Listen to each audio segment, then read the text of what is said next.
Hello, Archie Dunlop here with Talking Astrology with Archie. And in this video, I'm going to be looking at the weekend of March the 29th and 30th, 2025. The big event this weekend is a partial solar eclipse. And in this video, I will be talking about this eclipse in some detail. And I'll be looking at what this eclipse might mean for us and what it might mean for the world. And I will be looking at a few famous people who might be impacted by this event. But first of all, I want to look at the astrology and the I Ching for this last weekend of March 2025. By the way, if you do happen to enjoy this video, I'd be very grateful if you were to like it. If you're not subscribed and you enjoy this video, I'd be really over the moon if you were to become a subscriber. But let's look at what's going on over the weekend. So here is the chart for the weekend. I've set this for midnight on Sunday the 30th. Which is right in the middle of the weekend, and we can see that the moon, New York time, is going to be at 19 Aries, and the sun is going to be at 9 Aries. So this is a reminder that the eclipse takes place on Saturday. And sort of I make it that the eclipse is at 10:58 a.m. London time. In fact, because the clocks, I think, go forward on the Sunday in Europe now. So 10:58 on Saturday is when the eclipse happens. And so that's when we experience its full power. And by midnight on Sunday, the eclipse will be finished. Of course, when I say 10:58, I mean London time. So 10:58 London time would be 6:58 in the morning. 10:58 in the morning in London is 6:58 in the morning in New York. And if you're in Australia or New Zealand, the eclipse will take place on Saturday evening. In fact, it might be very early on Sunday.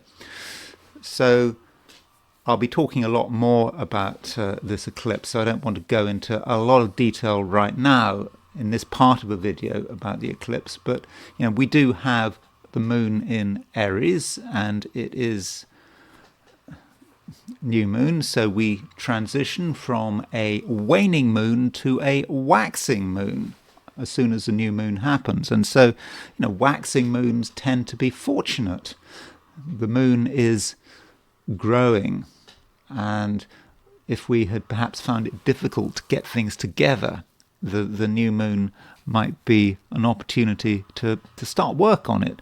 Though we shouldn't forget that Mercury is still retrograde, and so we might be of the view that if we really want to start something important, we should wait until Mercury turns direct, and that means maybe waiting for something like another week before Mercury changes sign.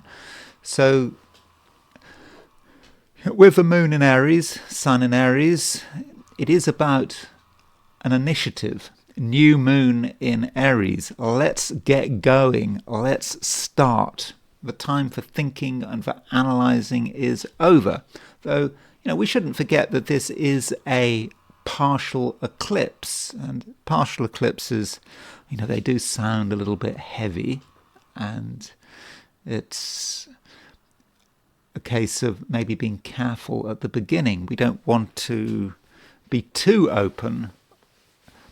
We might have our ideas, we might know what we want to do, but right to begin with, we want to take things slowly.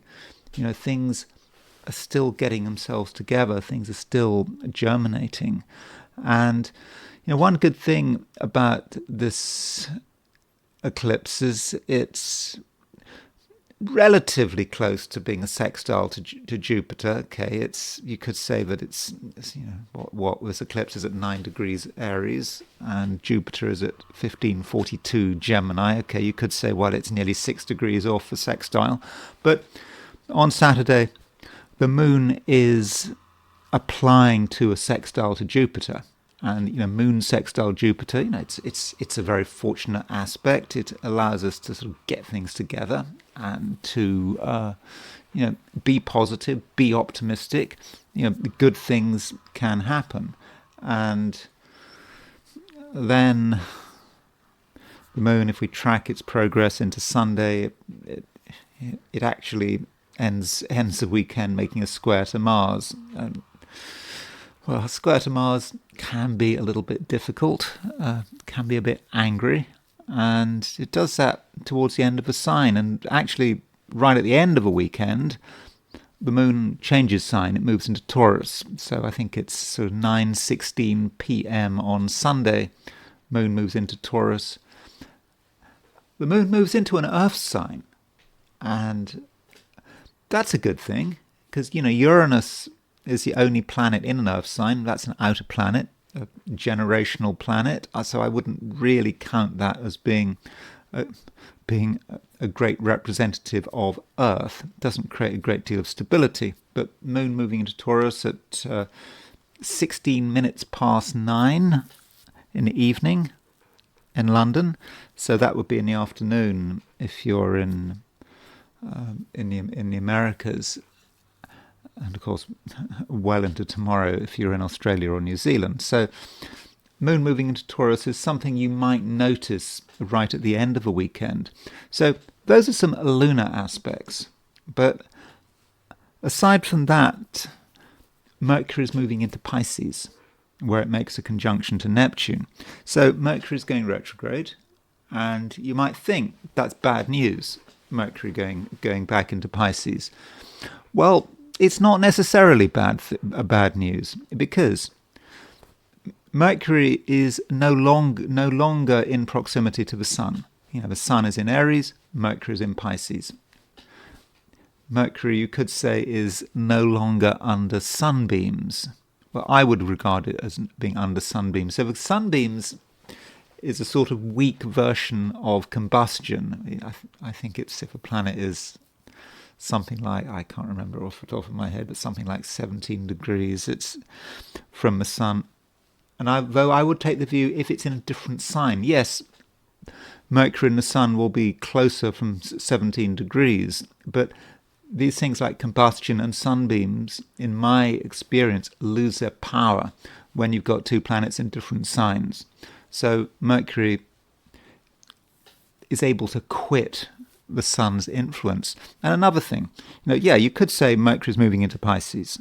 So Mercury is in its detriment, its fall in Pisces. Not a good position for Mercury to be in. I mean, logically that makes sense because Mercury is quite an intellectual sign, or at least a sign connected with the mind. And in Pisces, it just gets confused, doesn't know what's happening, and comes to the wrong conclusions. Tries to be emotional, but Mercury is not an emotional planet. And how does an emotional planet work in an emotional sign? You could say that that's a problem. But Mercury, because it's in Pisces, is in a sign ruled by Jupiter. And Jupiter is in Gemini at the moment. So Mercury moving into Pisces means that Mercury and Jupiter are in mutual reception.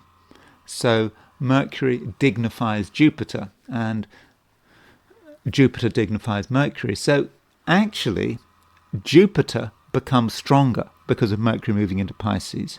And arguably, Mercury becomes stronger by virtue of that mutual reception. And because Jupiter is becoming stronger, this may create a little bit of optimism, and people may not think that things are all bad. Now, I was just looking at the markets on Friday morning. This is when I'm doing this video, by the way. I know some people get a little bit concerned that I but I put out this video on a day which is, well, for the day before, and that's inevitable. I try to put these videos out on a dateline to assume that that is the time, so that everyone experiences the video at least on the same day or the day before. But we don't want to have a situation where people watch these videos on the following day, or when the day they're in is halfway through. So I have to think about everyone, not just those in America. But I did notice Friday morning when I'm making a video that the markets are due to be down a lot. I think that Asian markets were down Friday morning because concerns about Trump's tariffs on cars, vehicles, and there is this pessimism about the markets and about us going into recession. Now, it might be the case that with Mercury moving back into Pisces, this actually could be a positive, simply because Mercury and Jupiter are mutual reception, because Jupiter gets stronger. Jupiter is the planet of optimism, and so it could be the case that the markets, recover their footing. Now, I am not making a prediction about the markets. This is an incredibly dangerous thing to do. I know astrologers try to do it. They sometimes get it right, they sometimes don't. Just remember, when it comes to the markets and money, this channel is for entertainment purposes only. But do look at the markets next week, because by Monday, Mercury and Jupiter will be in mutual reception. Jupiter will be in a stronger position. Now, as I've just said, Mercury makes a conjunction to Neptune. That does create a bit of confusion. Some people might find it difficult to tell the truth, though on the plus side, Mercury conjunct Neptune can be very imaginative, and we can get all sorts of ideas and feelings and impressions, and we might be able to take advantage of them. But we do have to be careful about what we say and what conclusions we reach, even though Mercury is in mutual reception to Jupiter. Additionally, we've got Sun semi-square Uranus, and that is a reminder that this new moon eclipse, this partial eclipse of the moon, is semi-square Uranus, and that does mean that it is not necessarily an especially stable influence, but I'll be talking about that in greater detail later in the video.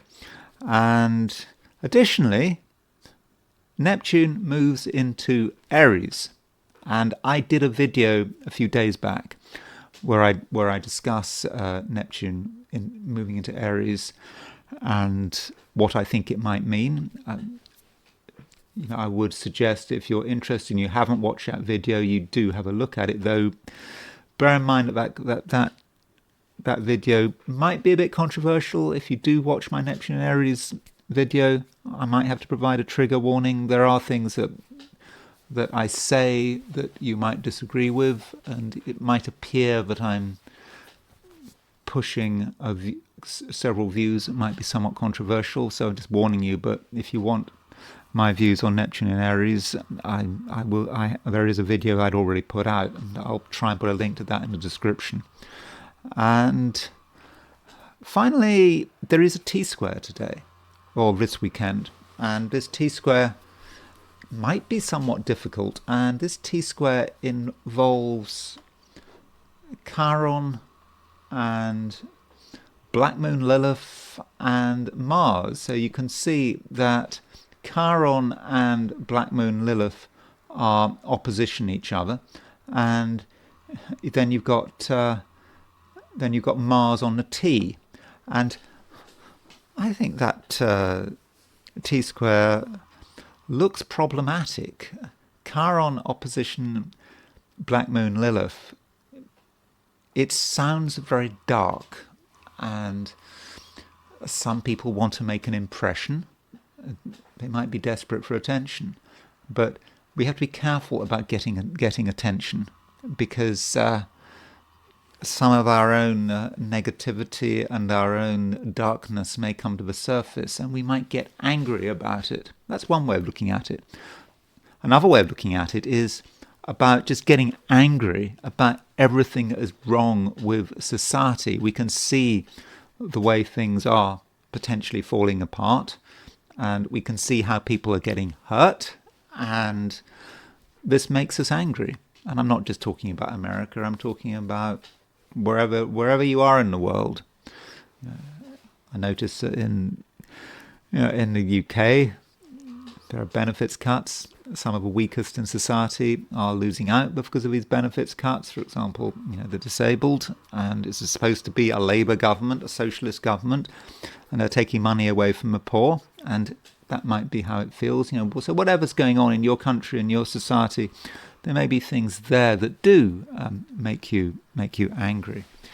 Now, turning to the picture for Sydney, Australia, if we set the weekend for noon in Sydney, midnight, middle of a weekend in Sydney. Yeah, the moon is still in Aries all weekend, though that new moon is going to be later in the day, so you can see that new moon eclipse is going to be around sort of midnight, pretty close to midnight, or late evening, early morning. Depends exactly where you are in Australasia. But I'm not suggesting there's going to be a huge difference between one's experiences of a weekend in Australasia compared with the Americas.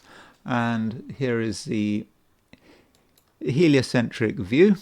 So heliocentrically, this weekend, Mercury is opposition Chiron. There's Mercury in Libra, opposition Chiron in Aries.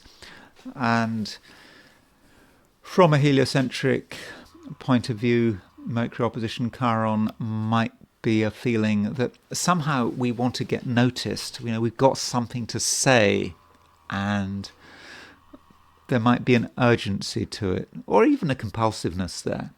We want to make an impact, and we want to stand up as being different, and we could cause a little bit of chaos there if you take the view that Chiron is the maverick.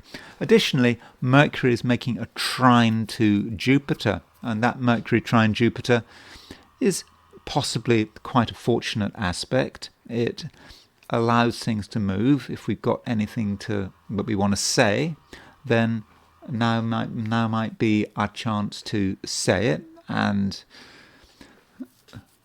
we won't be lost for words. The words will flow. And so if you want to communicate over the weekend and you've been holding back for whatever reason, now might be a time when your words can hit home. Though I'm not necessarily advocating that you should communicate, simply because we've got an eclipse over the weekend, and if you've got some new idea, it just might be best if you keep it to yourself for a little. Let this idea germinate and develop before telling the whole world about it. And that's the broad astrological picture over the weekend. And now I want to do my forecast for the 12 signs for this weekend, which is the weekend of March the 29th and 30th, 2025. Aries. The moon is in Aries pretty much all weekend, though if you are in the Americas, Sunday afternoon, you might experience, the moon moving into Taurus, and if you're in Europe, and late on Sunday evening, moon moves into Taurus. But I think overall, Aries, you can be of the opinion or of the view that the sun and the moon are in your sign over the weekend, and I would regard that as very much a new beginning for you. You have been waiting to express yourself, to be yourself, to take initiatives, to be spontaneous, and there's been a lot holding you back. But now with the moon moving into Aries with this new moon, it is a new beginning. So ask yourself, what actually do you want to achieve? What would you like to happen? And you can now start taking action, and you can do it very effectively. And you don't have to be in a major hurry. We're not talking about having to do everything by the weekend. You need to be thinking maybe about the next fortnight, between what happens now and 2 weeks time, when we have the full moon. So that full moon is on April the 13th. So over the next couple of weeks, Aries, it really is a time to get things moving, and you will be helped by the fact that the moon is making a sextile to Jupiter. So moon sextile Jupiter does mean that you will have a certain amount of luck, and certainly this weekend you'll be lucky, I believe. If you do something with the right spirit and with the right attitude, and it will just go your way. So in a general sense, you should be feeling good about yourself, but that doesn't necessarily mean that you are complacent. We do have a T-square this weekend which might affect you, and it's a rather complicated T-square, and it's a T-square involving Black Moon Lilith and Chiron. So we've got Mars making a square to Chiron and making a square to Black Moon Lilith. And you've already had Mars square Chiron over the last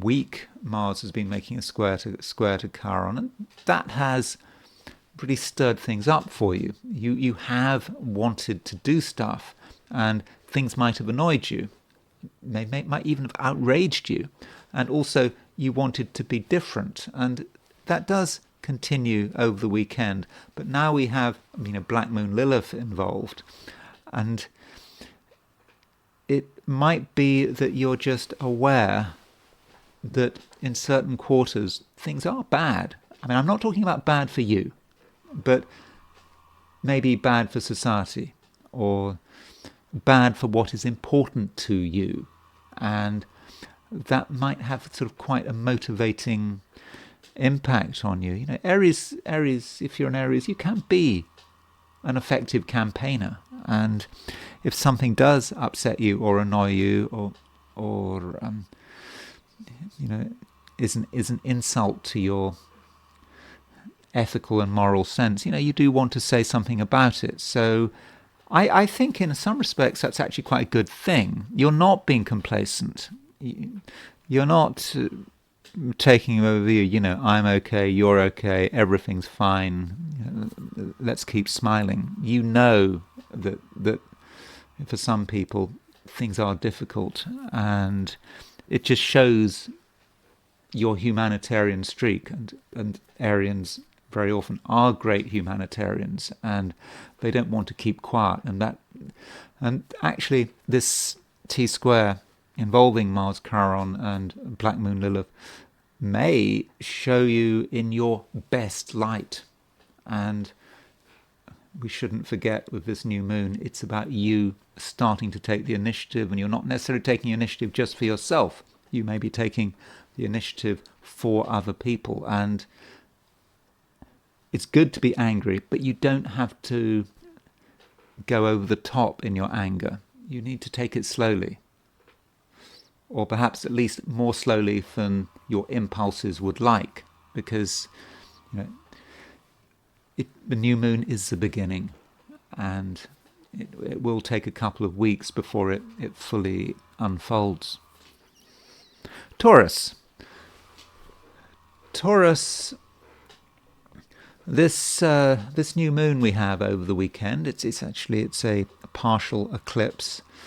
It might encourage you to look at things in a different way. You might realize that things aren't actually quite as simple as you'd thought they were, and a different view might be appropriate. And also, it's not necessarily a time for completely expressing yourself. Some things do have to be kept hidden. And, if you were to reveal everything now, then you might embarrass yourself. That's possible. Or you might wheel something out before the time was right. And it's true that the moon eventually goes into Taurus. And the moon actually goes into Taurus if you're in the Americas on Sunday afternoon. But, that's really at the end of a weekend. And so you need to kind of wait for it. And preparation, contemplation might be worth the effort. And with Mercury moving into Pisces, moving back into Pisces, that means that Mercury is starting to make a conjunction to Venus. There has been on and off this Mercury-Venus conjunction recently, and it's still there. And this Mercury-Venus conjunction, I would have said, is quite creative, and it allows you to really do something that is a fundamental expression of who you are. And you may get appreciated for it, but you might not be. But do you need to be appreciated? No, you do not need to be appreciated at the moment. I mean, some people really like what you're doing, and if you've got close friends around, yeah, you can be in touch with them. You can have a good weekend, but still, I think that is something that you do need to keep to yourself. And if you were to reveal it too early, it might just give you a feeling of disappointment that you just don't quite get the response you were looking for. So Taurus, don't feel that everything has to happen at once, and try to work out what this solar eclipse might mean. And this solar eclipse could be working at an unconscious level. It could be stirring things up under the surface. Maybe it's memories. It might be ideas or even plans. And it's just the beginning. And at first, they're in a very raw form that you can't necessarily work with. You have to wait. And at the very least, you could wait for the moon to go into Taurus. So moon in Taurus, that says more about the beginning of next week. Okay, maybe very late on Sunday. And, when the moon moves into Taurus, you will have a better idea about what you can do and what you like to do. But for the moment, just sit on it, wait, and allow yourself to experience sort of new realizations, new thoughts, new feelings, and that's the best way to handle the weekend. I don't think it's going to be a bad weekend, by the way. I think it can be a weekend where you are sort of relaxed, you're comfortable, there will be things to attract your attention, to quench your curiosity. So if there's something you want to know, you'll find out about it. But there's no need to do anything, I don't think. In fact, if you were to do anything too early, it wouldn't work, and that would set you on the wrong footing. But early next week, that maybe is when the action starts. And when I look at your horoscope for Monday, I'll be going into detail about what it means for the moon to be moving into your sign. Gemini, it's a sort of a mixed picture, at least that's how it seems, because of Mercury moving into Pisces. Now, you might think that Mercury moving into Pisces is not good for Gemini, because Pisces is a sign where Mercury is in bad condition. It's in its detriment. It's in its fall. Remember, Mercury works best of all the 12 signs. Mercury works best in Virgo, and so Mercury is in Pisces. It's in the opposite sign to Virgo. So traditionally, this can be a time, where Mercury doesn't work and where Geminis can just feel themselves to be out to sea, and they could make bad decisions, and things could go wrong. But this time round, I think that Mercury moving into Gemini might actually work in your favor. And the reason is that, while Mercury has been in Aries, remember Mercury is retrograde, so it's going back out of Aries into Gemini. While Mercury has been in Aries, it has been combust. It has been very close to the sun, and there may have been times where you can't see the wood for the trees. And speaking as a Gemini, I've got my sun in Gemini. Yeah, that's perhaps been the case. I've been trying to sort out my tax, and it hasn't gone well. I mean, it's not that there's a huge amount to do, I just haven't got it together. And it's been very difficult to focus. At least that's my experience of the last week. And there's a tax deadline on April the 15th because I'm in the US. So maybe with Mercury moving into Pisces, things might be easier. You've got the problem that Mercury's in Pisces. So am I going to be at sea with Mercury in Pisces? Are you going to be at sea with Mercury in Pisces? Well, the thing about Mercury going into Pisces is that it's in mutual reception to Jupiter, because Mercury is in a sign ruled by Jupiter. Jupiter's in Gemini. So they are in mutual reception. So actually, Mercury moving into Pisces might be a bonus, even though Mercury is going to be close to Skeet. And in fact, this weekend, there is a conjunction between Mercury and Neptune on Skeet. And this conjunction, I don't know whether it's going to be stronger on Saturday or Sunday. No, it's going to be stronger on Sunday in most cases. So Gemini, I have to give my usual warning. Water has been a real problem. I mean, for all of us. And we just had this story about this submarine in Egypt which sank. I think there are a lot of Russian tourists on it. Or did it sink? Or did it? I don't know. There was some kind of disaster, and I think 6 of them were killed, or maybe more. I'm not sure. And so Gemini, do steer clear of water. It's not a day for swimming across lakes. You even if you're a good swimmer, stay out of the water, and don't take risks with water in your own home. Spillages, damp. Check the ceilings if it's been raining a lot. Water could be a problem, and also Mercury conjunct Neptune. There could be a feeling, Gemini, that you're attracting disasters, but if you put yourself in a position where a disaster could happen. So it might be the case, Gemini, that you should really avoid taking risks of any kind, because it's just not worth it, but particularly risks involving water. But Mercury conjunct Neptune, if you stay clear of water and you don't do anything too confusing or complicated, you might be able to benefit from it, certainly in a spiritual sense. So, I do try to avoid going on and on about spirituality because it's just too obvious. And the trouble about talking about people's spirituality is can you be wrong?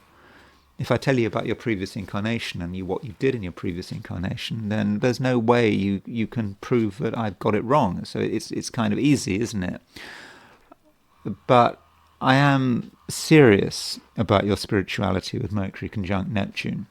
You can tune into something beyond yourself. And that can be tough for Geminis. Geminis can find it very difficult to stop their mind and to think beyond the material, to think beyond the facts. But maybe you can. And one way you might be able to do that is through some kind of artistic venture.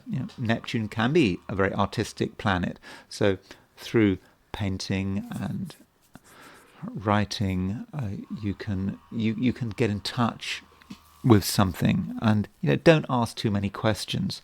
One problem I'm having actually at the moment, which I find very disturbing as a Gemini, is, maybe everyone would find it disturbing. It's this issue of sonnets. I mean, writing sonnets is really difficult. I can't write sonnets, but the dreadful thing is the way AI can write sonnets. It's really bad. You ask ChatGPT to write a sonnet about anything, and it does it in a couple of seconds. And I'm still suggesting that you could write a sonnet today, but you might think, well, what is the point? What is the point in spending 2 hours writing a sonnet, making sure it scans, and you've got your iambic iambic pentameter sorted out, when ChatGPT can just do it just like that? And that is a real existential issue. But nonetheless, writing poetry or doing some art, even if AI might be able to do it better, or might appear to be able to do it better to an unsophisticated eye, even so, through art, you're able to tune into something. It's providing a kind of a gateway for something higher than yourself to have an influence on you, and it will be a beneficial influence. And don't forget the spiritual side of things. Cancer, there is a partial eclipse this weekend. I think it's very likely that you're going to feel this partial eclipse.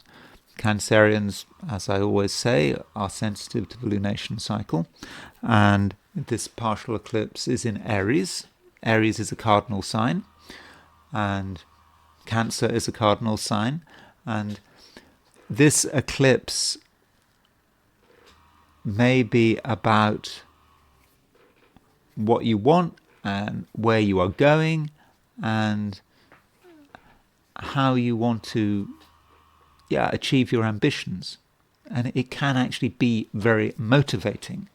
And if you're working, even if you're not working over the weekend, but if you're working next week, then this new moon might represent new ideas or a new opportunity, and you start to realize what is possible, and you might want to start afresh on something. So, for example, if you're a Cancer and you're looking for a job or a better job, this new moon could be really helpful, because it will give you a powerful impulse to get things together.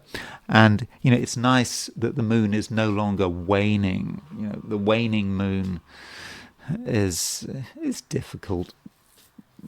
It's somewhat malefic.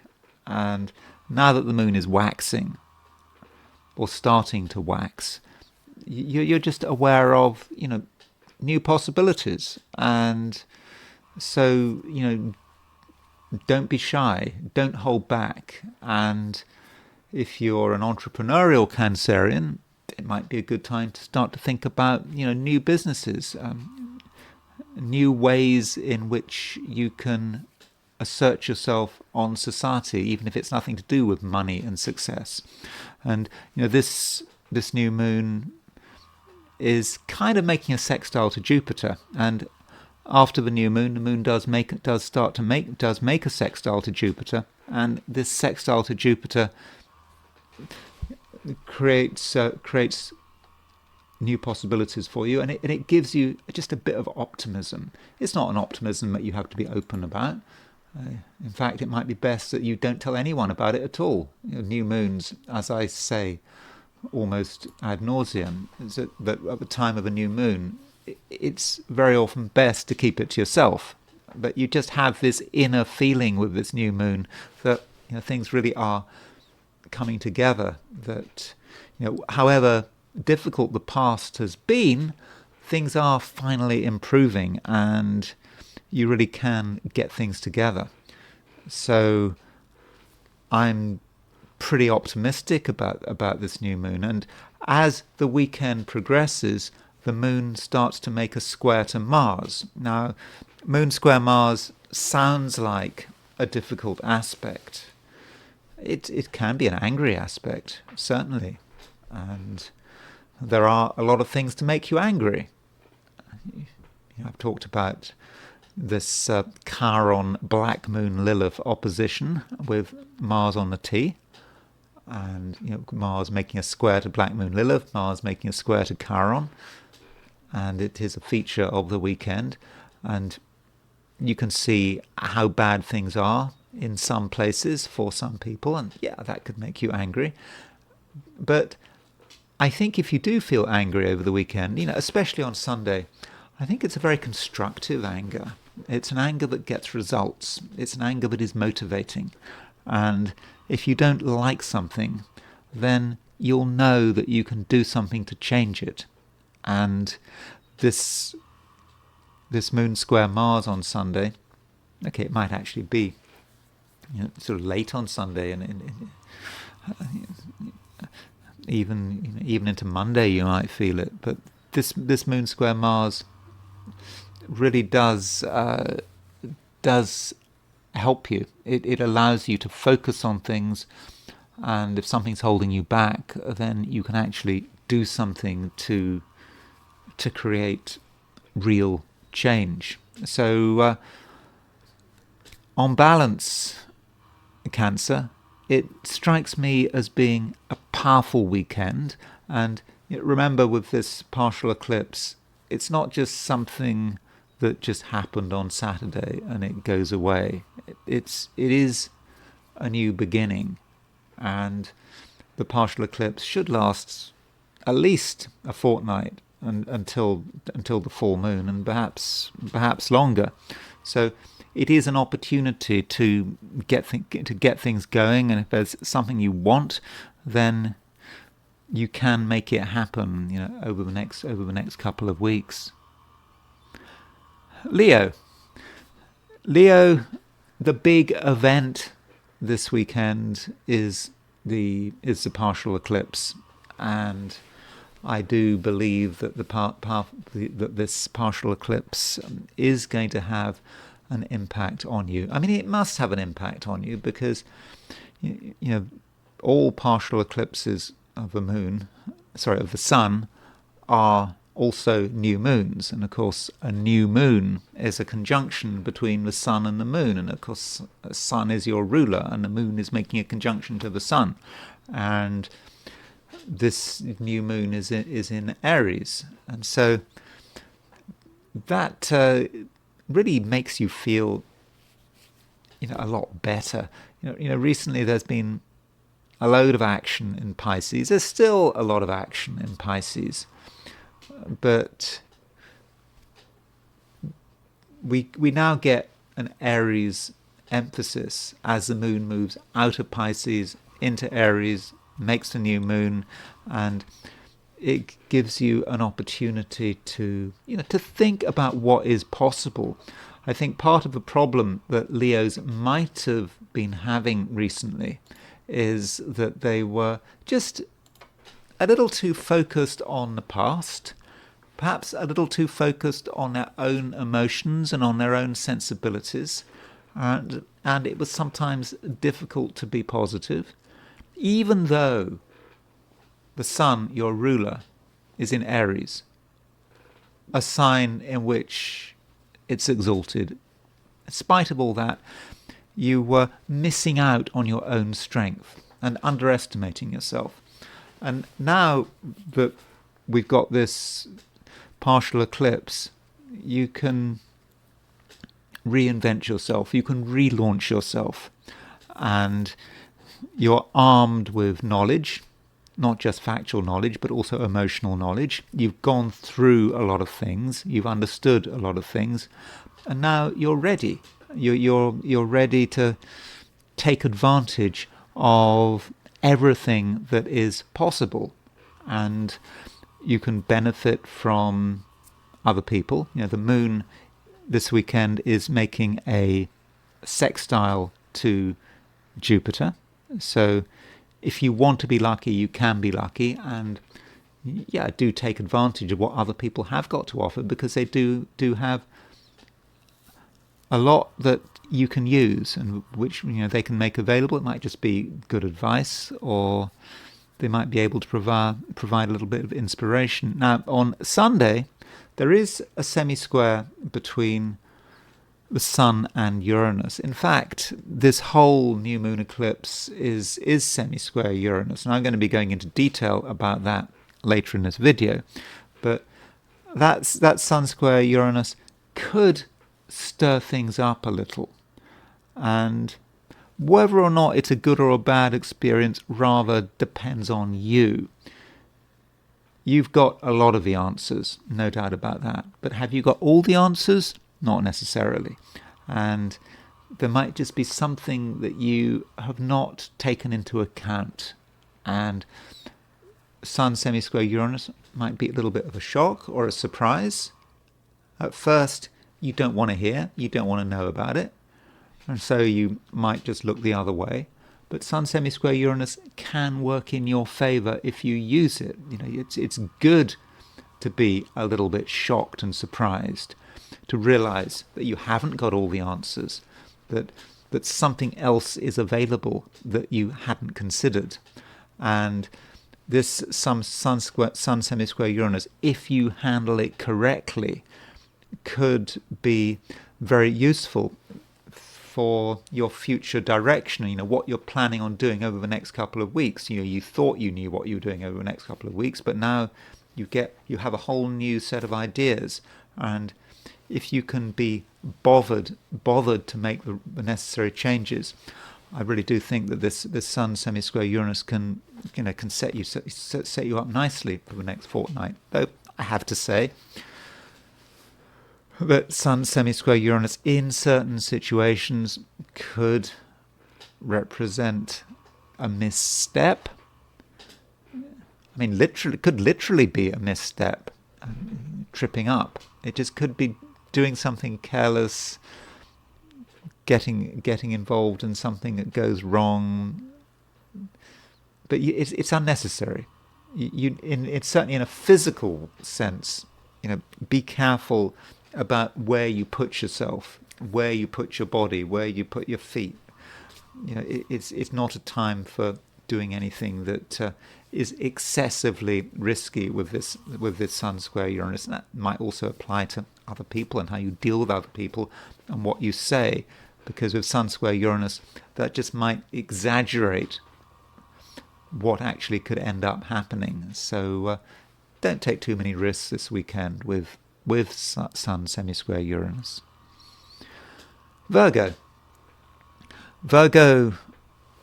the big event this weekend is obviously Mercury changing sign. Mercury is your ruler, and Mercury is moving into Pisces, and Pisces is, of course, your opposite sign. Pisces is a sign that is connected with relationships and all the many people around you, and you will have to take into account other people and what other people want. And at first that might feel to be something of a pain. You've already got a lot of stuff in Pisces. You've got Venus in Pisces, you've got Saturn in Pisces, you've got the North Node in Pisces.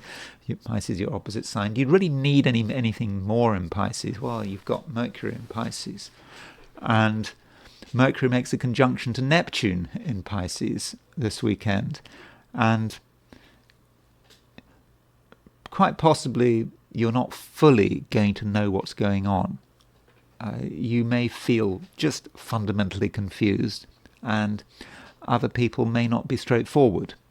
And there is a danger that you get the wrong impression, especially as Mercury is going retrograde. And Mercury is going to be retrograde, for the next week or so. So it's not not going away anytime soon, this retrograde movement. But there is a silver lining here, and it is the fact that Mercury is in mutual reception to Jupiter. So the moment Mercury moves into Pisces, it's in Jupiter's sign. And this mutual reception between Mercury and Jupiter is potentially a real bonus for you.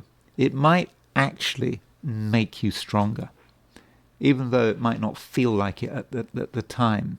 You know, if you are feeling confused and you don't understand what's going on, and you don't understand what people are doing, in a weird way, it might be a good thing, because it shows that you're being given something new. To begin with, it's confusing. That doesn't mean to say that you can't in the end work it out. And also, it might be a sign that things are changing, and that actually, behind the scenes, good luck is starting to work in your favor. So perhaps you shouldn't resist things. Go with the flow. See where it's all taking you. Though I don't want you to completely go with the flow, because Mercury, with this conjunction to Neptune, is on the fixed star Skeet, and Mercury conjunct Neptune on Skeet. Skeet, remember, is a fixed star associated with shipwrecks, water damage. Don't go with the flow as in go swimming in the ocean. Water, it should be avoided. Keep a distance from water. It's nice to look at. You might even enjoy being close to water with Mercury in conjunct Neptune, but at a distance, because water could create problems. And it's also possible with Mercury conjunct Neptune conjunct Skeet that you could be slightly more accident prone than usual. But this shouldn't take away from the fact that Mercury is in mutual reception to Jupiter, and you are going to be more sensitive than usual, and you're going to be able to really understand things. You might not be able to intellectually understand them, understand them in your mind, but emotionally you can understand things. And this really can inform you about what you should do, what you shouldn't be doing. And that mutual reception between Mercury and Jupiter is really good, because Jupiter, remember, is in Gemini. It's in a high profile sign in your chart, a sign that's often connected with success. And through other people, and by listening to other people and observing what's going on and feeling what's going on, you could actually be putting yourself in a really good position. But do remember that the North Node is in Pisces, the South Node is in Virgo. Over the next couple of weeks, and certainly this weekend, it's important not to want too much clarity. Yeah, you'd like things to be clear. South Node in Virgo. You'd like everything to be spelt out.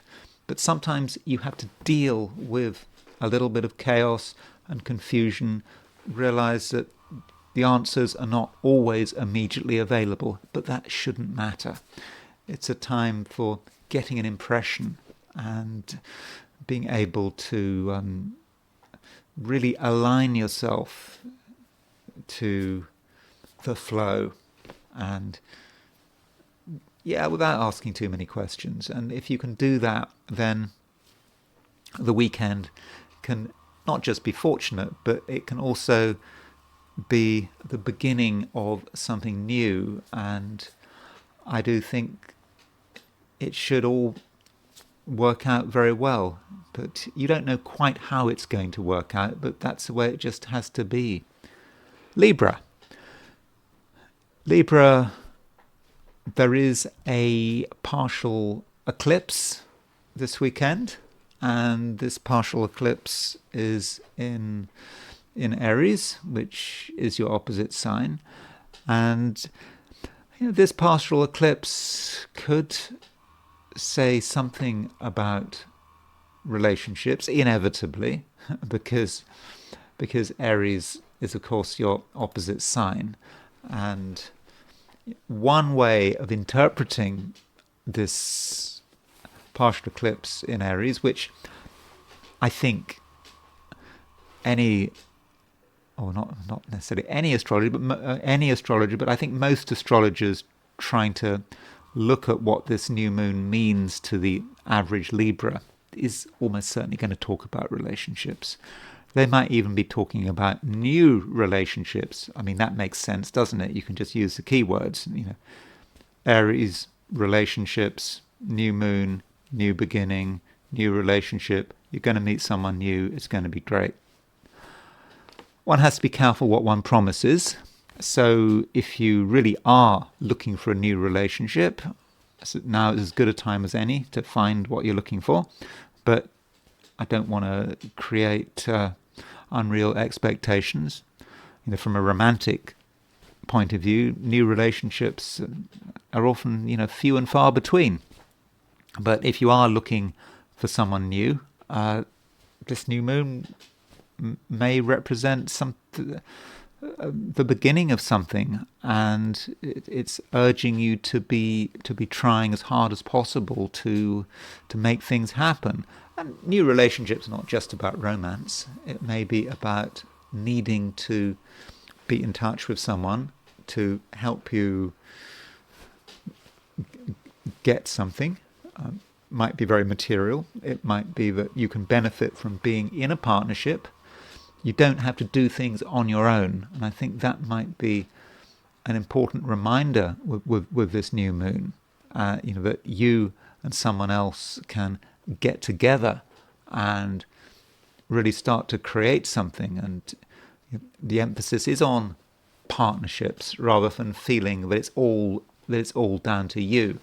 And in that way, I really think that the new moon is going to be helpful, even if it's not about relationships. The new moon can be about an understanding of the world in which you operate, an understanding of the constraints, but also the opportunities, helped by the fact that the moon is making a sextile to Jupiter. So that this sextile to Jupiter probably going to be strongest on Saturday rather than Sunday, but still there is a relationship between the moon and Jupiter. In fact, there's a relationship between the sun and Jupiter, and so you don't have to do things in the same old way. And if you want to discover a new way of doing something, then you might be helped by another person, and you shouldn't underestimate anyone. People can come up with all sorts of things, and don't assume that people are limited. They might have an ability or a set of experiences which you didn't know about, which could prove to be very useful. So Libra, don't feel that you have to do everything on your own. Absolutely not. And if you give it your best shot and you try to reach out, as they say, you might get a response. So overall, it looks to me like a good weekend when you are not alone. Scorpio, I've talked a lot about Mars square Chiron recently when I've been doing my readings for Scorpio, and this Mars square Chiron is starting to separate. Right now, Mars and Chiron are, they are around a degree apart, but there is also a T-square to consider, and that this T-square involves Mars, Chiron, and true black moon Lilith. And this T-square might be important. I mean, it's not that this T-square has just manifested from nowhere. I think you have been feeling it over the last couple of days, but it could be about you being quite passionate about something. Your Mars square Chiron, I think, has made you passionate. There are things that make you annoyed, that make you angry. You feel you want to say something about them. You don't want to keep your feelings to yourself. And Mars square Chiron is also linking up with true black moon Lilith, and that might be an experience of the darkness around you. It's not your darkness. It's just the darkness of a world in which you live and the unpleasantness around you, and it's obvious to you. And Scorpios can be very passionate, and they can feel other people's pain, and they can feel society's pain, and maybe you're going to want to do something about it. You don't have to do anything about it right now. That's probably not a good idea. Remember, this weekend we do have a partial eclipse, and while the partial eclipse does indicate action, it's not necessarily best to be if it's used in terms of immediate action. You need to work out what you need to do, and so that may be one way in which you actually want to utilize this partial eclipse. And in fact, the moon eventually will make this weekend the moon will make a conjunction to Chiron. It will be making a opposition to true black moon Lilith. It will be making a square to Mars. So in the end, the moon becomes part of this T-square, and that might be just the time where you just realize that something has to be done. But I don't want to make things sound heavier than they have to be. It is just a feeling of obligation, and you being of a view that if no one else is going to do it, then it's going to be down to you. So there's a responsibility. Now, this partial solar eclipse, about what it means means for you on a sort of more mundane level, it might be a new beginning where you feel maybe it's time for a spring clean. If you're in a northern hemisphere, I'm sure there's a southern hemisphere equivalent of a spring clean. Just things are a bit of a mess. You realize they're a bit of a mess. You can see where they're a bit of a mess, and that might be something you want to focus on. You don't need anyone's help. It's just making things more orderly, not necessarily in a physical sense. It may be also in a conceptual sense, deciding what's important to you and deciding really what can be left until later, or just given to someone else. You don't have to be responsible for everything. And so Scorpio, you can decide what matters, and you shouldn't be putting up with distractions. Yeah, some people are going to want to distract you. Mercury is making a conjunction to Neptune. People may say things, they may be talking nonsense, and you may be tempted to give in to this nonsense, to listen to other people's nonsense, but do you have to? I don't think you necessarily do. Additionally, this new moon might, depending on you, have something to do with animals, pets, or are they companion animals, however you're supposed to see them. So if you are an animal lover, if you have pets, or if you're planning on having a pet, then this new moon might say something about how you get on with your pets. It might be a time if you've had a pet recently, or you're used to having pets but you haven't got a pet right now. you might feel that you want to buy a rescue animal. That's one manifestation of it. Or, sorry, not buy, you get them, or whatever you do. I'm absolutely not saying that's what you should do, by the way. I'm just saying that is one manifestation for that. I mean, the logic is very straightforward, because the new moon is in Aries. Aries is the sixth house from Scorpio, and the sixth house in astrology represents animals. Not any animal. The animal has to be smaller than a goat. So it's not about buying a horse. It would be getting a cat or a dog or a guinea pig. No, well, be careful with guinea pigs. Guinea pigs are really difficult animals, aren't they? I mean, guinea pigs should be treated as exotics. And they sort of advertise guinea pigs as suitable for children. Guinea pigs are not suitable for children, and they've got these incredible dietary requirements. You need to be an expert, I think, to have guinea pigs, and they need tons of hay. Yeah, they can be a real nightmare, so I'm not suggesting you go and buy a guinea pig. But if appropriate, do consider yourself and smaller animals and how you want to make changes, if necessary, or bring a new animal into the household, or whatever. That is just a way in which the new moon can work. Sagittarius. Sagittarius, we have a partial eclipse, and this partial eclipse is in Aries. It's in a fire sign, and additionally, this partial eclipse is making a sextile to Jupiter, and I would regard that as being a good thing.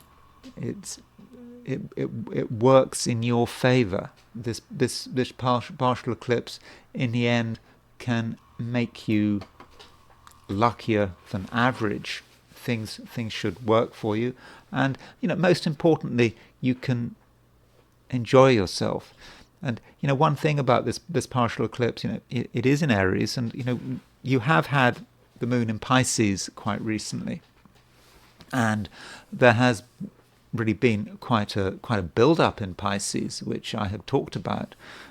Perhaps I've talked about it too much, and I've said the usual stuff about Pisces, at least in the Sagittarian chart. I've said it's all about security and grounding, and you don't have to do loads of different things. You can focus on what you know and trust. But the moon moving into Aries, making this partial eclipse, gives you an alternative. It gives you another option, and it perhaps gives you a sense of progress. Now that you're comfortable, what happens next? When you're comfortable, you can start to branch out. You can start doing things that you enjoy, secure that things are not going to go wrong. And that's perhaps what this partial eclipse is about. Considering what you can do, and there are lots of things that you can do. And if you're trying to make a decision about should you do this or should you do that, you should choose the things that you enjoy doing, that really that make you feel good, that are a fundamental expression of who you are. And this partial eclipse isn't just a one-day wonder or a one-weekend wonder. Its influence will last at least for the next fortnight, until the next full moon. I think the next full moon is on April the 13th. Certainly until the next full moon. As the sun continues through Aries, you'll just realize what you can do and what is possible. And also because this eclipse is kind of sextile Jupiter. It's not exactly sextile Jupiter. You could say it's 5 degrees off, but there is a relationship between this new moon and Jupiter, at least by sextile. It does mean that you're not necessarily alone, that you can enjoy yourself with other people or with another person. And so for some Sagittarians, it might be a time to bring someone new into your life, or someone you know very well even, but you want to get closer to them. You want to share things with them. And at what level you want to share things, well, that's up to you. It depends on the situation. But the right person can cheer you up and it can help bring you out of your shell, because you have been in a little bit of a shell, I think, over the last couple of weeks. But things are changing. You don't want to be in too much of a shell.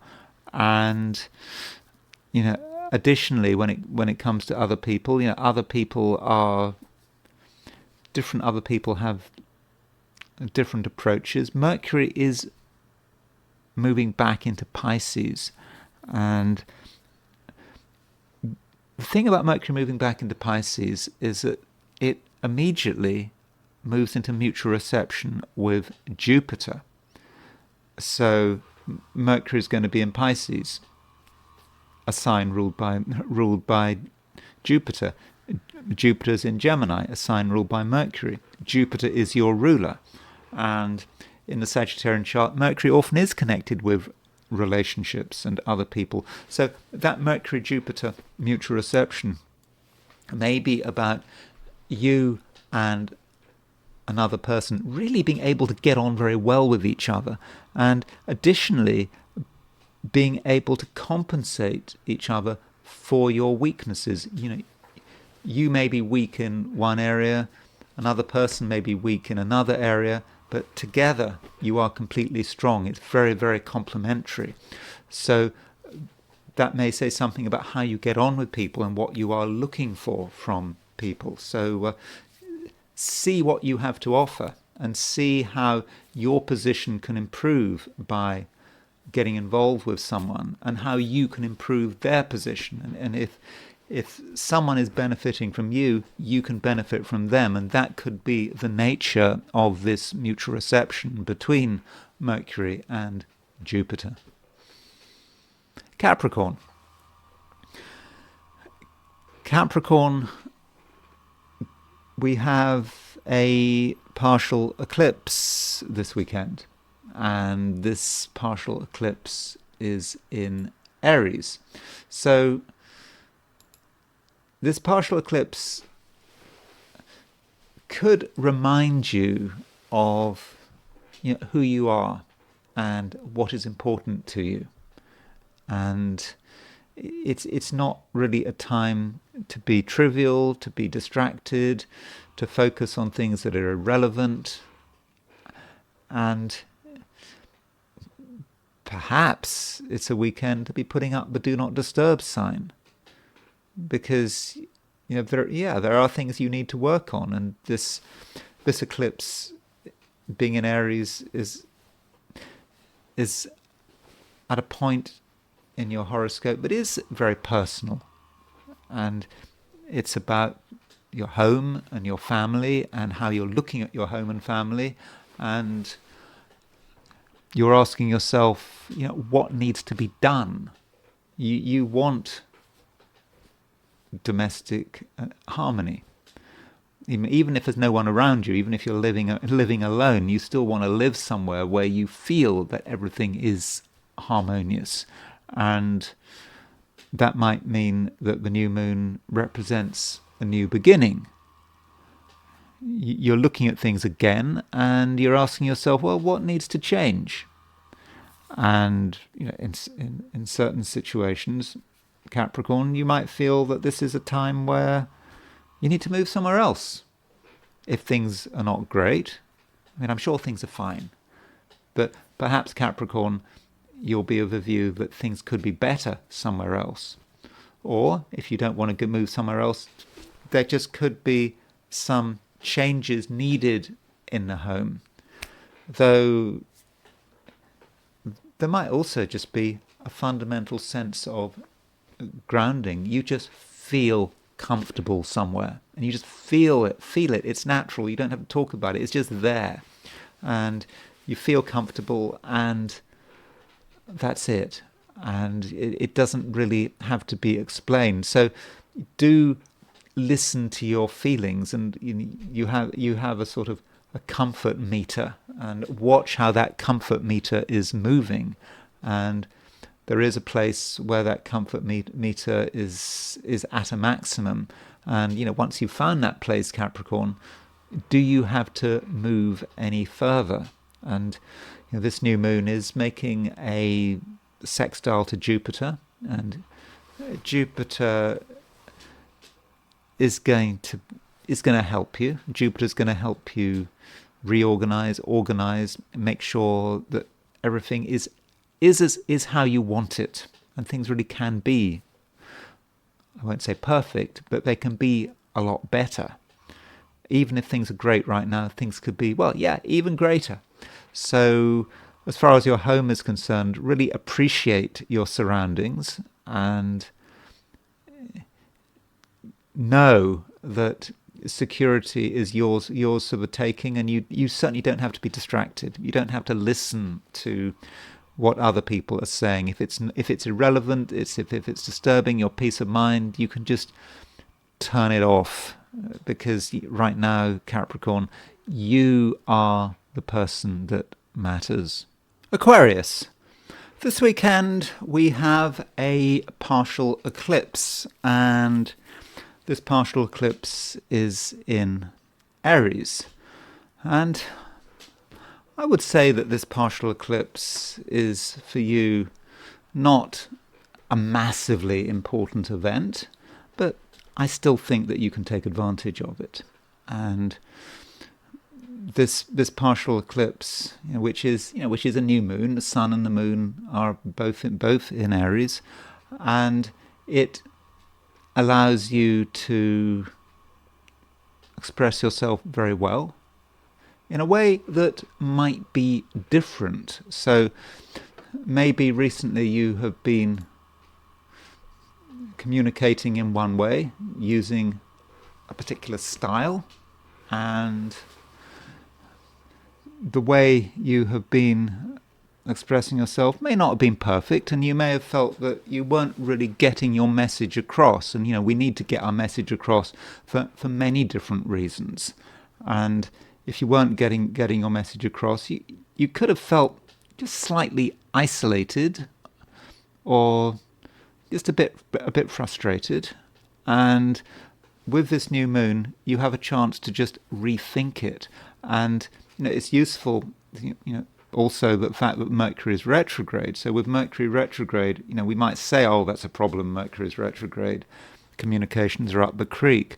But Mercury retrograde does allow us to, just to reconsider how we are expressing that all-important message. And Mercury doesn't stay retrograde for much longer. And I think in about a week, Mercury goes stationary direct. I think it's something like, is it April the 7th, something like that? I think it's April the 7th that Mercury goes direct, off the top of my head. Something like that. Yeah, it's around April the 7th.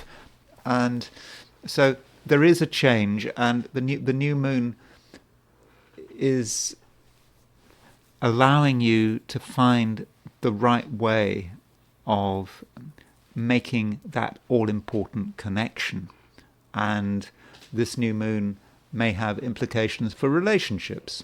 So if you have found it difficult to get on with someone, you just haven't been able to get the right words or find the right initiatives, then the new moon is going to help you. Maybe not immediately. Doesn't mean to say that the weekend everything is going to change for the better, but over the next couple of weeks things are going to start moving. And it may be that when Mercury goes direct on around April the 7th, then that is the moment. That is when things are really going to start. So don't give up, and don't give up on anyone. If you have found it impossible to get through to someone, then things are changing.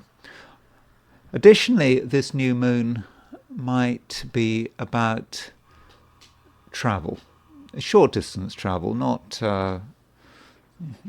moving thousands of miles, continent to continent.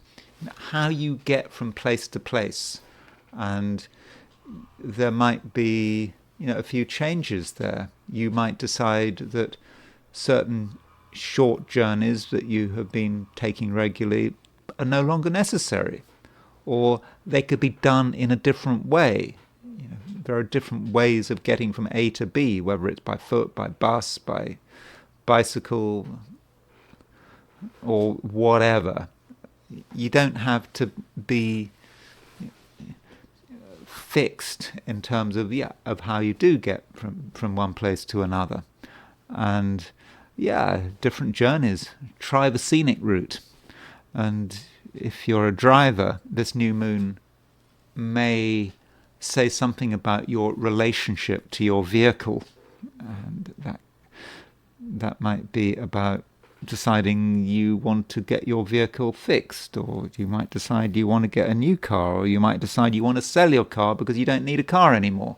And so that might be how the new moon works. It's very, very mundane, but I think it actually could improve your life, having the right attitude to your vehicle, or deciding that you don't need a vehicle anymore. So do consider your car. Also, while we're talking about your immediate environment, don't forget the people around you. Do you talk to the people around you? The people who live right next to you. You might know them by face. You recognize them, but a few words may pass. But it might be a time when you can talk to the people around you for the first time. You might be of the opinion that they're not going to reply, but who knows? You've got to give it a chance. And so that goes back to what I was saying right at the beginning of this piece on Aquarius, that it can be a time where communications can be important.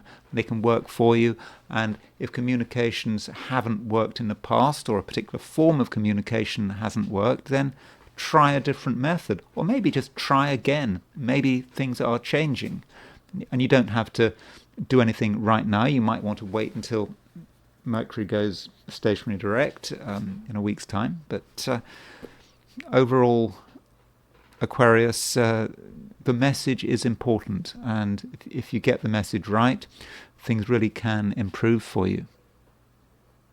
Pisces,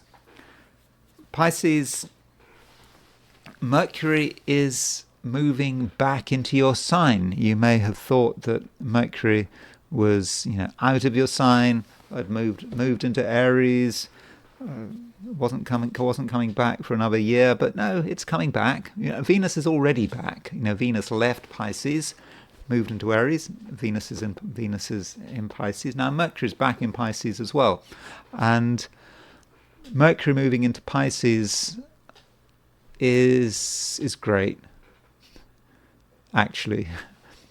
I know that Mercury has a reputation for not working especially well in Pisces, because Mercury rules Virgo, so when it's in Pisces, it's in the opposite sign to its rulership. So Mercury in Pisces can be a little bit confused. It can find itself to be overwhelmed to the point where it can't really think straight. So that can be a problem with this position.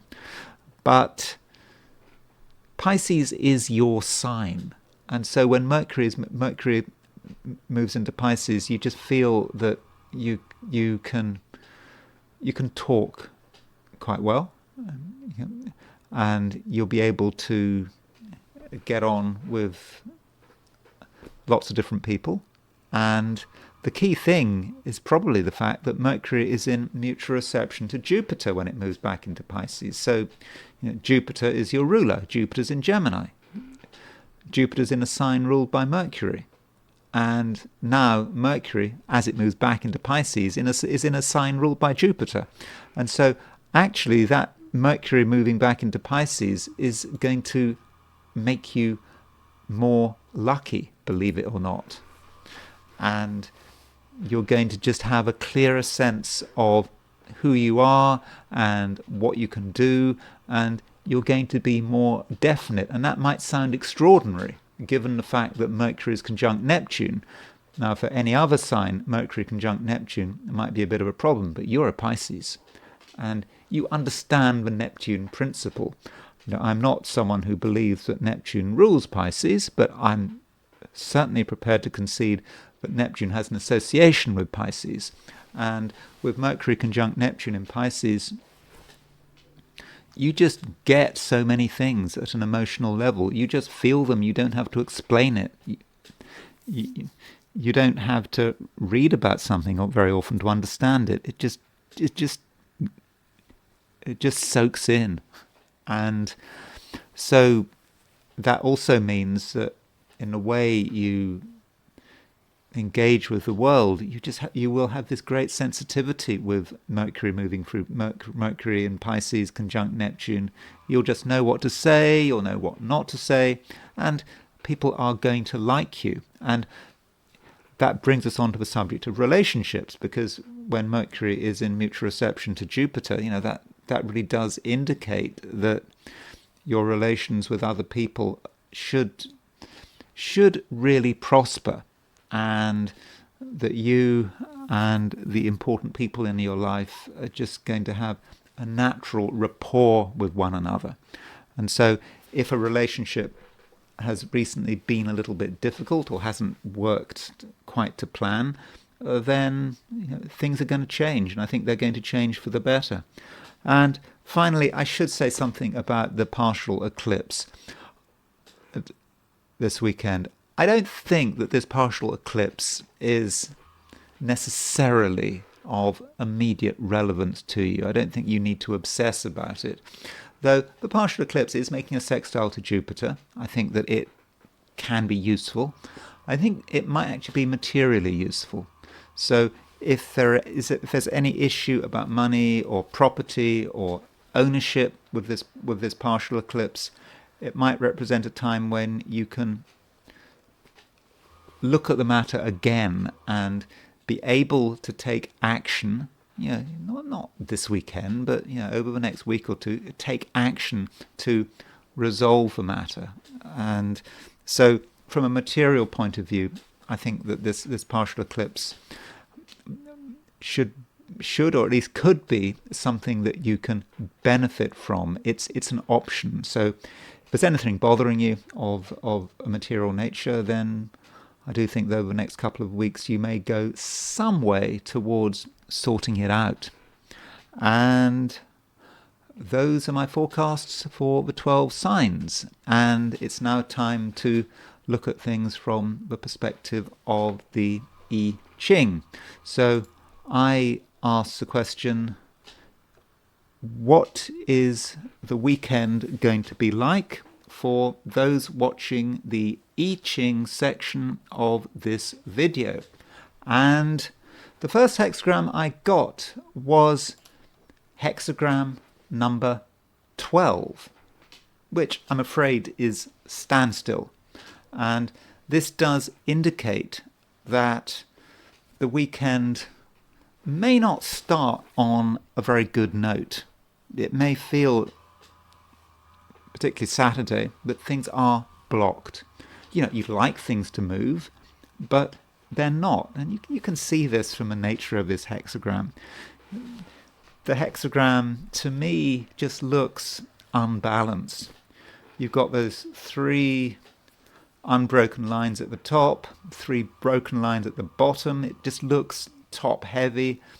We're trying to move forward. We can't move forward. And we may be wondering, what is the point? And this could be a little bit annoying. I'm not saying it's a disaster, but it's certainly frustrating. Now, we do have 2 moving lines, and the 3rd line moves and the 5th line moves. So the 3rd line is about inferior people. At least that's how the I Ching likes to put it, inferior people. That doesn't mean to say they really are inferior, but this is kind of I Ching language for what's happening at the moment. There are people who have taken on too much, and they talked a lot.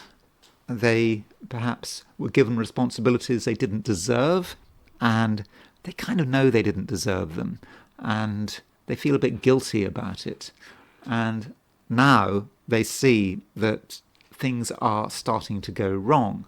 Now, that may say something about you. You may have taken on too much or exaggerated your skills, your abilities. You may have persuaded someone that you really were up to the task and you actually weren't up to the task. You may have persuaded yourself that you could do it, and now you're realizing you can't. And yeah, there is a certain amount of guilt, even shame there, but that's a good thing. If you're feeling guilty and ashamed, or I'm not saying guilt and ashamed, that's an exaggeration.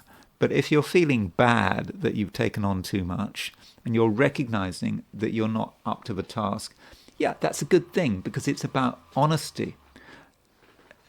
It's painful, but at least the honesty is there, because it may not be about you. It may be about other people.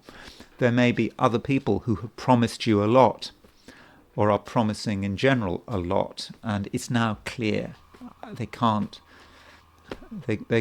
honour their promise, and they're admitting it to themselves, even if they're not admitting it to you or to the world around them. So that's part of the problem with this standstill. That's why we've got a standstill, because people aren't up to the task. And then we have the fifth line moving. Now in the I Ching, the fifth line is often fortunate. It represents things starting to work, and this is true with standstill. So we have a position of standstill, but then fifth line moving suggests that the standstill is actually moving, and we have to understand that this is happening. It might be with the new moon, with the partial eclipse. The partial eclipse, when the moon is moving from waning, that unfortunate part of the lunar cycle, that malefic part of the lunar cycle. Okay, it's not always unfortunate, but it can be malefic, to a benefic side of the lunar cycle. That's when the movement is starting, and whatever that block is, it's starting to shift. That doesn't mean to say that we've solved the problem. We still have to be very careful. But the I Ching, with this fifth line, talks about mulberry shoots and tying things to mulberry shoots. And so the idea is that you associate something with something else which is alive and vibrant, like mulberry shoots. And that is the growth. That is the ability to bring the standstill to an end. And then, because we have two moving lines, we move to a different hexagram. And we move to hexagram 56, which is the Wanderer. And the Wanderer is a different situation. We break the standstill and we're able to move on. Things are happening. But still, everything is not entirely swimming, because the Wanderer can be someone who is in a situation where they're not fully comfortable. They know they haven't got everything they need to be successful. They know they haven't got a permanent place of rest, and that's what the Wanderer is fundamentally looking for. The Wanderer is looking for a home, and the Wanderer is consciously aware that there isn't lasting stability out there, at least for the moment. And so that's what happens after you've broken the standstill. You are free, but you're now fully aware that you have limitations, that you can't take anything for granted. And that awareness is, if you like, a saving grace, because it allows you to ask for help, and it allows you also to be modest. You know that there are limits to what you can do, and so you're not going to push things too far. And then there is the partial eclipse. This weekend we have a new moon, and here is the new moon. So here's the chart for the precise moment of the new moon set for Westminster, London, and you can see that this new moon is at 9 degrees Aries, and it takes place London time at 10:58 in the morning. So it's a partial eclipse. You know, we can tell that it's an eclipse of some nature because the new moon at 9 Aries is fairly close to the North Node. It's not exactly on the North Node, so it's not a total eclipse.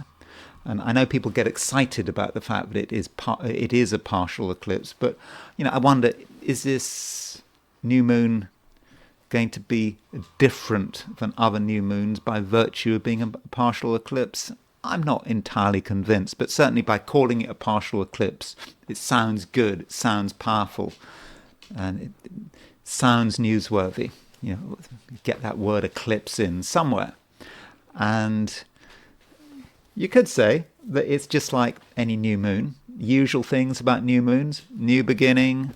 It's the moon is now waxing, and I always like to say with new moons, it's a time to start something, but not necessarily to talk about it to begin with. You know, things when they start need to be kept very secret, and okay, sometimes we do have to talk about them to people we trust, but if it's not necessary to talk about it, you know, we shouldn't. And of course, at the time of a new moon, you can't see the moon. It's dark. Okay, there's a partial eclipse. You might, or certainly if it's a total eclipse, you might be able to see, if you're in the right place, you might be able to see the shadow of the moon cross the sun. But in the night sky, you're not going to be seeing a moon when it's new. And this new moon, you could say that in a positive sense, this new moon is sextile Jupiter. When I've gone through my forecasts of the 12 signs, I mentioned in several places that there is, you know, a wide sextile between this new moon and Jupiter. So the new moon, the eclipse having become exact, the moon moves on, moves further through Aries, and it makes a sextile to Jupiter. So there is a certain fortunate nature to this new moon by virtue of that sextile to Jupiter, and it's perhaps emphasizes the fact that this new moon really is a new beginning. And you know, when you've got the moon making a sextile to Jupiter, it's often the case that things work well. Though we shouldn't forget that Mercury is retrograde. You know, do we really want to start things when Mercury is retrograde? And of course, from anything connected with beauty and aesthetics, we also got Venus retrograde as well, which might not be great. So, as far as the specifics of this new moon eclipse are concerned, I think it's best to look at some of the midpoints involved here. So let's look at the sort of an X-ray, if you like, of this new moon. I'm using the 90-degree dial. And of course, with the 90-degree dial, we see the conjunctions, oppositions, and squares as indeed all of them conjunctions, and we see semisquares and sesquiquadrates as oppositions. And so what we're looking at is the midpoints and the general structure. So there's a new moon.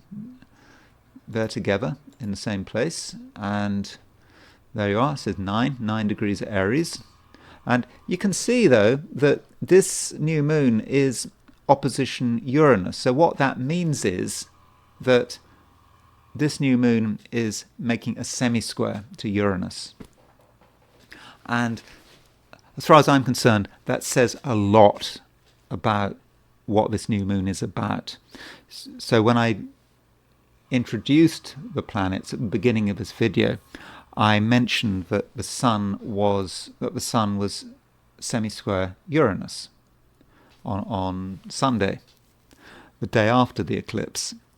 And the eclipse in general is making a semi-square to Uranus, and that says something. Yeah, that does say something about the nature of this eclipse. It is about Uranus. Uranus is the planet of events, earthquakes, explosions. Yeah, things just happening, and it does make it potentially a rather unstable new moon. So it's nice that it's sextile Jupiter, but that Jupiter sextile is wide. I think it's over 5 degrees. This opposition to Uranus, not exact. I think it's something like 40 arc minutes, but it's close enough. And we also have to consider, what midpoints is this new moon eclipse on, and that's perhaps where we need to worry. So the midpoints it's on, well, firstly, it's on the Mars-Saturn midpoint. And so, there is, where's Mars and Saturn? There's Saturn, there's Mars. So if it's aspecting the Mars-Saturn midpoint, it's making a semi-square to the Mars-Saturn midpoint. So because it's making a semi-square to the Mars-Saturn midpoint, and the Mars-Saturn midpoint is about frustration, delay, anger. In certain cases, it can be about death and destruction. So that means that this new moon potentially is quite a destructive influence. It's not necessarily going to be easy, and there could be a lot of annoyance here. And remember, this is a new moon in Aries, and so it's ruled by Mars, and so we're going to want to make things happen, and if things can't happen, we're going to get upset. And being on the Mars-Saturn midpoint is somewhat uncomfortable. Additionally, this new moon is conjunct the Jupiter-Pluto midpoint, so that gives a different emphasis. Jupiter-Pluto is about wanting to make things better, and it could be about a frantic desire to make things better. The Jupiter-Pluto pairing is often about self-improvement. We want to improve ourselves. We want to make the world better. And if things aren't going if things aren't going our way, we could get really annoyed. So what we could do is we could bring together the Mars-Saturn midpoint and the Jupiter-Pluto midpoint. So if you try to synthesize the two, then you get a feeling of frustration, but people that are prepared to do anything to get their way. And that may say something about the people around us. It may say something about the world in which we live in, about politics, about conflict, how countries are behaving. It doesn't matter what it takes. The ends always justify the means. That could be Mars, Saturn, and Jupiter, Pluto coming together. If we have to cause a huge amount of destruction, even death, to get our way, at least that might be how, if you're a country, countries are immoral at the highest level. If you're a politician, if you become a politician, to be head of a country like the US or Russia or the UK, part of the problem about being a prime minister or a president is that because of what you say and what you do and what you don't do, people are going to die. That's a terrible reality of being a politician. Why most people should steer clear of politics. Because people are going to die because of what you do, and that's not nice. And so, the ends justify the means, and some people might have that approach. People who should know better, but people in government who have the power. So, I would regard that as being somewhat problematic. And if you're into the hypotheticals, it's not just that the new moon is on the Jupiter-Pluto midpoint. It's also on the Jupiter-Vulcanus midpoint. Whatever it takes, we will put in the action, we will make it happen. And, well, you can't make an omelette without breaking eggs. So yes, it's in that way, you could say that it's quite a cruel new moon, and we shouldn't forget how it's linked with Uranus. So if we look at if we look at Uranus, we can see that Uranus is on the Sun Moon midpoint. Uranus is also on the Jupiter Pluto midpoint. It's also on the Jupiter Vulcanus midpoint. So Uranus shares a lot of the midpoints that the Sun and Moon have. So that gives us an idea about, broadly speaking, what this new moon might be about. And we can, as always, set up a map for this new moon, and from a perspective of astrocartography, here is a map of the world,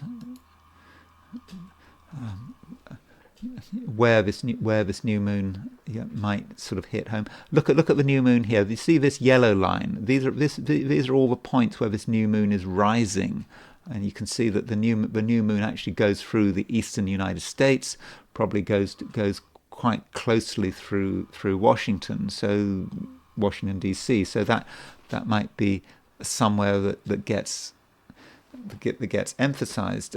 I do have this European bias. I mean, I'm not living in Europe, but obviously I come from Europe, and the new moon is on the midheaven, going through Western Poland. But there are a number of places in Europe that are going to be impacted by this new moon, which I'll be looking at in a moment, and that's probably about it.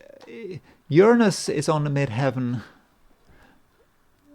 That's sort of fairly close to the Gulf. I mean, I think Dubai is around here, so Uranus is going to be quite close to the midheaven, around the Gulf. So that might be the Persian Gulf. So that might be another place that we perhaps should be looking at. And so let's look at some charts then where we relocate the new moon.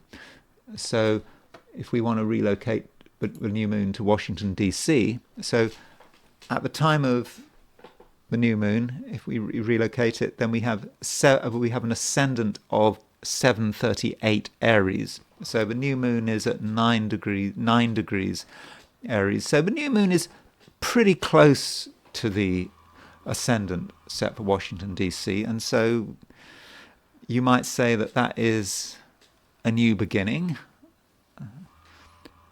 Trump perhaps having done all his damage. What do they say? He's now he's breaking things. Actually, there was an article in The Guardian I was reading a couple of days ago, which was surprisingly positive about Trump. It was saying that sometimes presidents do have to come along and break things, and it sometimes just has to happen. And so, with his tariffs and everything else, you need a clean out, and this is perhaps what is happening. And you might want to see that new moon on the ascendant in quite a positive way from an American perspective, maybe. But it's not exactly on the ascendant. And looking at a few locations in Europe, here's the new moon set for France. So, set for France, the new moon is on the new moon is. It's not the new moon that matters. It's the fact that the exact moment of that new moon, Saturn was on the midheaven, and as we know, France has its own problems, as does the UK. I mean, if we look at the original chart set for Westminster, for the UK again, this new moon, we see this a lot. Is Saturn on the midheaven, Mars on the ascendant. This is not a country that is especially comfortable with itself. Or we might want to look at Brussels. I mean, these places, Paris, London, Brussels, they're all pretty close to one another. But if you do set the chart for Brussels, which is, if you like, the capital of the European Union, then Mars is rising and Saturn is on the midheaven. And so that's all of that is I would have said, rather difficult. I should probably look at the chart set for Dubai, because I mentioned the Gulf. One doesn't want to be too Eurocentric about it. Hold on, let me just. Sorry, let's just relocate for Dubai. Just see what that chart looks like. Because the Middle East and the Gulf is an area of tension, and with the new moon set for Dubai, well, in fact, it's not exactly on the midheaven, but you have Uranus fairly close to the midheaven, within 5 degrees of the midheaven. So that broad area of the sea, sort of Indian Ocean, Gulf, is something we might want to look at. And so those are a few thoughts about the new moon and the world, and then a couple of famous people who could be impacted by this new moon. Now, one person who I really think that might be influenced by it, and again, we might not hear about it, but I do think Bill Gates needs to watch out with this new moon. So here's Bill Gates's chart, and Bill Gates has a Moon Mars opposition in his horoscope, and he's got the Moon very close to the midheaven. Okay, sorry, not very close, 4 degrees from a midheaven, but that says a lot about his success. If you've got Moon on the midheaven, the Moon represents the public, how you relate to the public. Clearly, he's been very good at relating to the public, being a public figure. And Mars is on the IC. So, I wonder to what extent we've seen that full Moon-Mars opposition in its entirety. Until quite recently, Bill Gates was, seen as a good guy. Everyone liked Bill Gates, but maybe not quite so much anymore. And, of course, a lot of people on the right regard him as being a problem, and in the past he's had his marital difficulties. And this new moon, remember, this new moon is at 9 degrees Aries. So this new moon is exactly on his Moon-Mars midpoint. And so it may be a difficult time for Bill Gates. And there may be things happening which make him angry. He might be accident prone.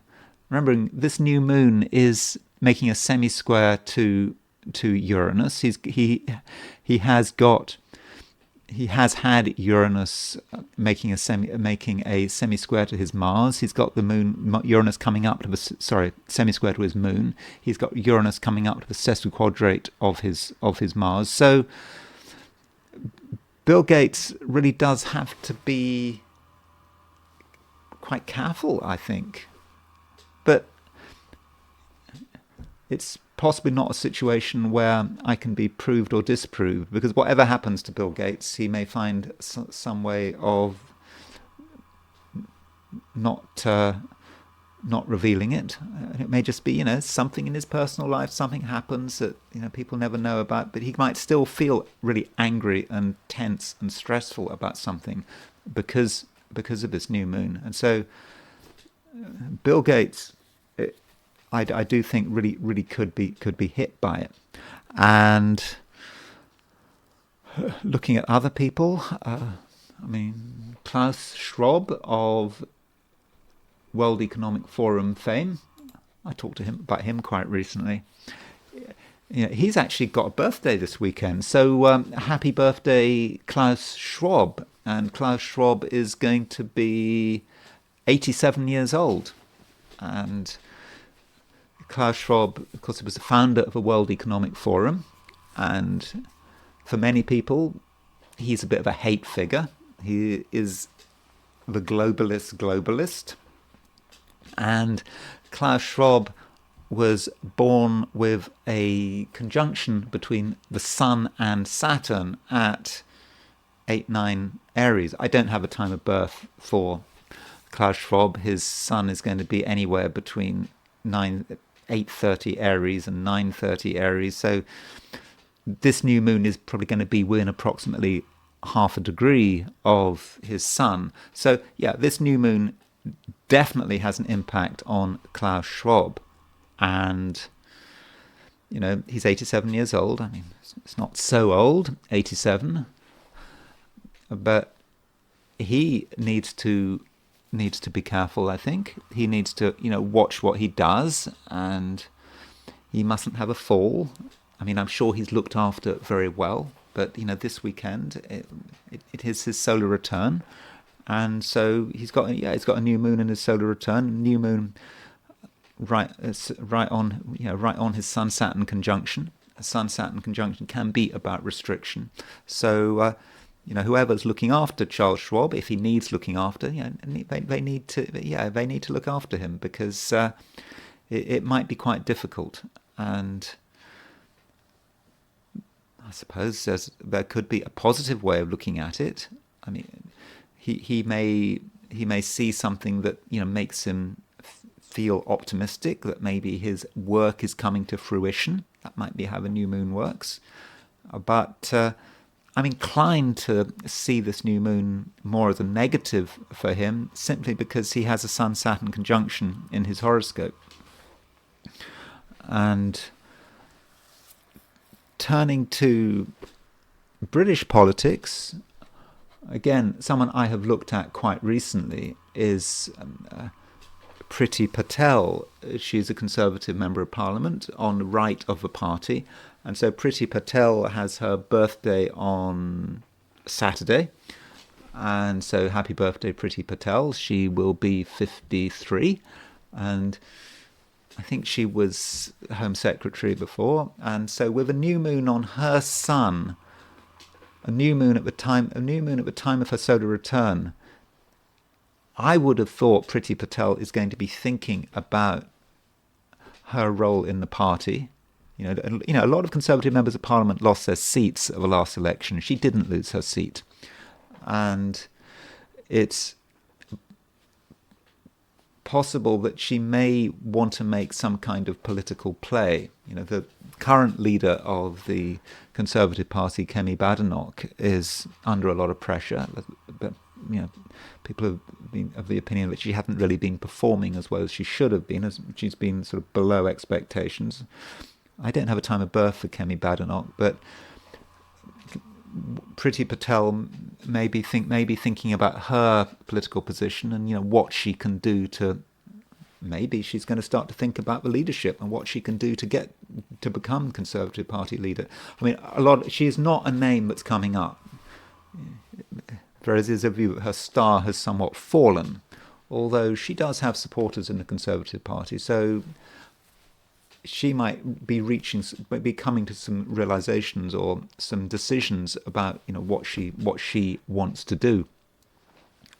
One thing about Priti Patel, she's got a Mars-Saturn conjunction in very early Gemini. So, you know, when Uranus moves into Gemini, it will hit that Mars-Saturn conjunction, and that's not until sort of later in the year. And other British politicians, Rachel Reeves, the Chancellor of the Exchequer. She has her Venus at around 9 degrees Capricorn. Don't have a time of birth for Rachel Reeves.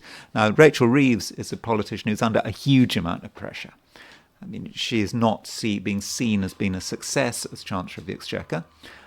She's been seen as being responsible for the further decline of the British economy. And, you know, with this new moon square her Venus, this partial eclipse square her Venus. You know, Venus is a planet which is connected with money, and I suppose if you're Chancellor of the Exchequer, then that Venus may be especially important. So that new moon might be hitting her. And moving somewhere else in Europe, Viktor Orban, the Prime Minister of Hungary. We have a time of birth for Viktor Orban. So his ascendant is at 842 Libra. So that means that the partial eclipse is on his descendant, and he's got Jupiter on his descendant. Viktor Orban has a lot of enemies, and there are a lot of people in Europe who want him to go away, who want to undermine him. They don't appreciate the fact that he doesn't want a war. He doesn't want the European Union involved in a war. They don't appreciate the fact that he wants to talk to the Russians, that he's prepared to go to Moscow and talk to Putin. And so he has enemies at home and abroad, and probably many of his enemies abroad are trying to encourage dissent at home. And so he has to think about his enemies, and the new moon for him may represent a new phase where he has to deal with new challenges, new people who are trying to get him, though it might also say something about him and Hungarian foreign affairs with this new moon on his descendant. And finally, there is the American president, Donald Trump. And Donald Trump has Mercury at 8 degrees 52 Cancer. That means that this new moon, this partial eclipse, is exactly square his Mercury. He also has Mercury semi-square his midheaven. So this new moon, he's got Uranus on his midheaven. He's got new moon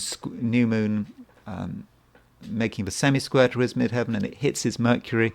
I already talked about this, in relation to the signal leaks, and when that got revealed in the Atlantic, that really got his Mercury. And I think that this new moon is going to put Donald under a lot of pressure, and particularly his Mercury.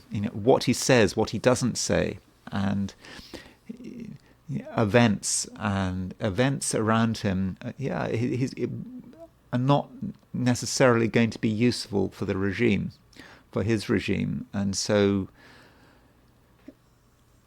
I'm not saying it's going to be a complete disaster, but there's a lot for him to think about, and he probably should be careful about jumping to conclusions. So maybe on a positive note, as I noted with this new moon, if you set this new moon for Washington, it is on the ascendant, so that could be a new beginning for him. But I think over the next couple of weeks, Donald Trump does have to watch how he goes, watch what he says, and watch what he decides, and he may overreact. So that is certainly possible with this new moon and Uranus hitting his Mercury. So that's it. That's all I'm going to say on the subject of this partial eclipse. I do think it's quite a powerful event, and because it's on the Mars-Saturn midpoint, I'm not saying it's going to be entirely fortunate. It could be for some people, or at least some countries, some parts of the world, it could be rather difficult. Anyway, thank you very much for watching. If you did enjoy this video, I'd be very grateful if you were to like it. If you're not subscribed, I'd be super grateful if you were to subscribe. And if you want to buy me a coffee, there is a link in the description. And I will talk to you again very soon.